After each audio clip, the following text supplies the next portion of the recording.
오늘은 임플란트가 꼭 필요한 순간을 사례와 함께 콕 집어서 여러분께 알려드리려고 나왔습니다.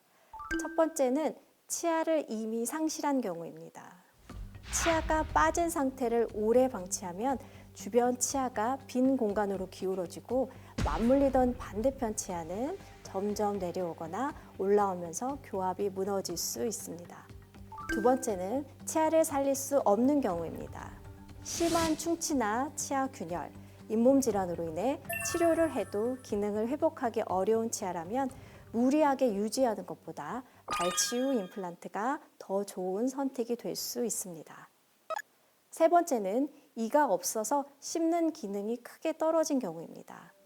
어금니를 여러 개 잃으면 음식물을 제대로 씹기 어려워지고요. 소화에도 영향을 미치기 때문에 이런 경우에는 기능을 회복하기 위해서는 임플란트를 적극적으로 고려해야 합니다. 사례를 통해 좀 더 이야기해 보도록 하겠습니다. 31세 여성 환자분의 사례인데요. 임플란트를 고민하기에는 너무 젊은 나이지만 평소 치과에 대한 공포감이 심해서 치료를 계속 미루다가 구강 상태가 심각한 상태로 보존해 내원한 분입니다. 위아래 모두 충치와 손상된 치아가 여러 개 확인되었고요. 일부 치아는 보존이 어려웠습니다. 그래서 오자마자 이미 금식을 하고 오셨고요. 할 마음으로 오셨기 때문에 수면 임플란트 치료에 대한 상담을 진행하였습니다. 그렇다면 그 수면 임플란트는 누구나 다 할 수 있는 건가요? 사실 대부분의 치과에서는 의식화 진정요법을 사용합니다. 쉽게 말해서 잠이 든 것처럼 편안한 상태가 되지만 의료진이 말을 걸면 반응할 수 있고요. 스스로 호흡도 가능한 상태입니다. 그래서 전신 마취보다 회복이 빠르고 안정성이 높은 편입니다. 치료 모습인데요. 윗니 오른쪽에 상태가 좋지 않았던 작은 어금니와 왼쪽의 작은 어금니를 발치한 후에요. 각각 임플란트를 2개씩 식립해서 기능을 회복했고요. 아래쪽도 마찬가지인데요. 좌우 임플란트를 2개씩 식립하고 일부 구간은 브릿지 보철로 인해서 전체적인 교합과 씹는 기능을 안정적으로 회복한 치료 사례입니다.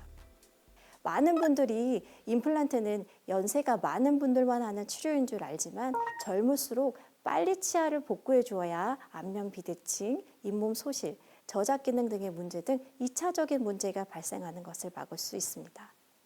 그렇다면 임플란트를 하는데 나이 제한은 없나요? 네, 나이 자체는 임플란트의 금기 사항이 아닙니다.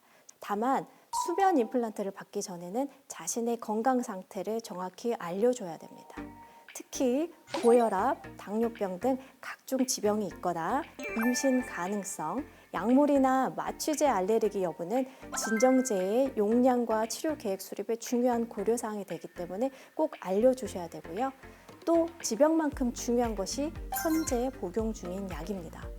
특히 혈액 희석제, 아스피린 같은 혈전제, 당뇨약, 인슐린, 혈압약, 수면제, 신경안정제, 항우울제, 그리고 오메가3나 은행잎 같은 건강기능식품도 출혈에 영향을 줄 수 있기 때문에 반드시 알려주셔야 됩니다. 나이가 상대적으로 젊어도요, 잇몸뼈가 부족한 경우도 많습니다. 바로 이런 케이스인데요. 56세 환자의 치아인데요. 상악의 치아를 모두 상실한 후 잇몸뼈가 크게 줄어든 상태로 내원하셨습니다. 양측 상악 어금니 부위에 잔존골이 부족했고요. 특히 상악동 내부까지 내려와 임플란트를 안정적으로 고정할 수 있는 뼈의 양이 거의 남아있지 않았습니다.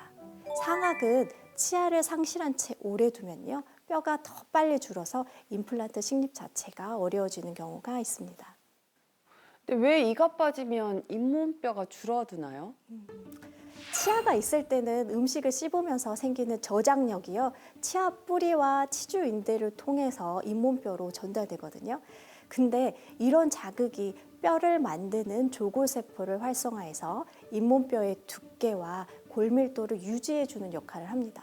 근데 반대로 치아가 빠지면 이런 자극이 사라지기 때문에 뼈를 만드는 활동은 줄어들고 뼈를 흡수하는 파골세포의 활동이 상대적으로 활발해집니다. 쉽게 말씀드리면 근육도 사용하지 않으면 점점 위축되잖아요. 잇몸뼈도 마찬가지입니다. 자극이 없어지면 자연스럽게 줄어드는 겁니다. 특히 위턱은 어금니 위쪽에 상악동이라는 빈 공간이 있습니다.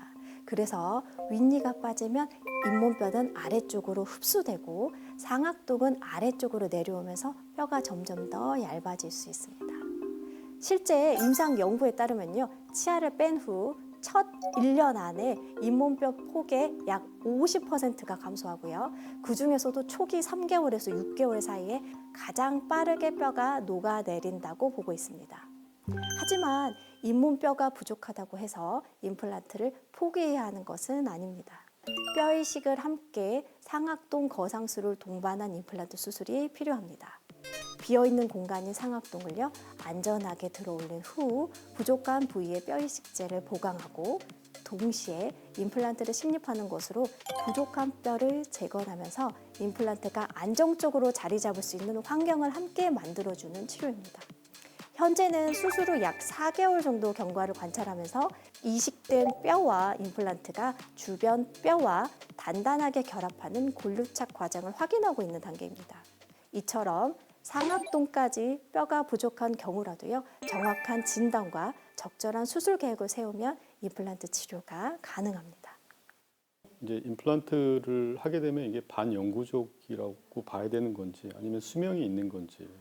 치아도 수명이 있다고 보지만 우리가 잘 관리하면 돌아가실 때까지 쓰시잖아요. 그것처럼 임플란트도 관리만 잘하면은 20년, 30년, 40년 쓸 수 있다라고 말할 수 있습니다. 대신에 치아하고 다르게 임플란트는 신경도 없고 인대가 없기 때문에 많이 주변에 염증이 생겨도 느끼지 못하는 경우가 많기 때문에 그래서 임플란트를 했을 때는 정기적으로 치과에 오셔서 검진을 하셔야 됩니다. 마무리하겠습니다.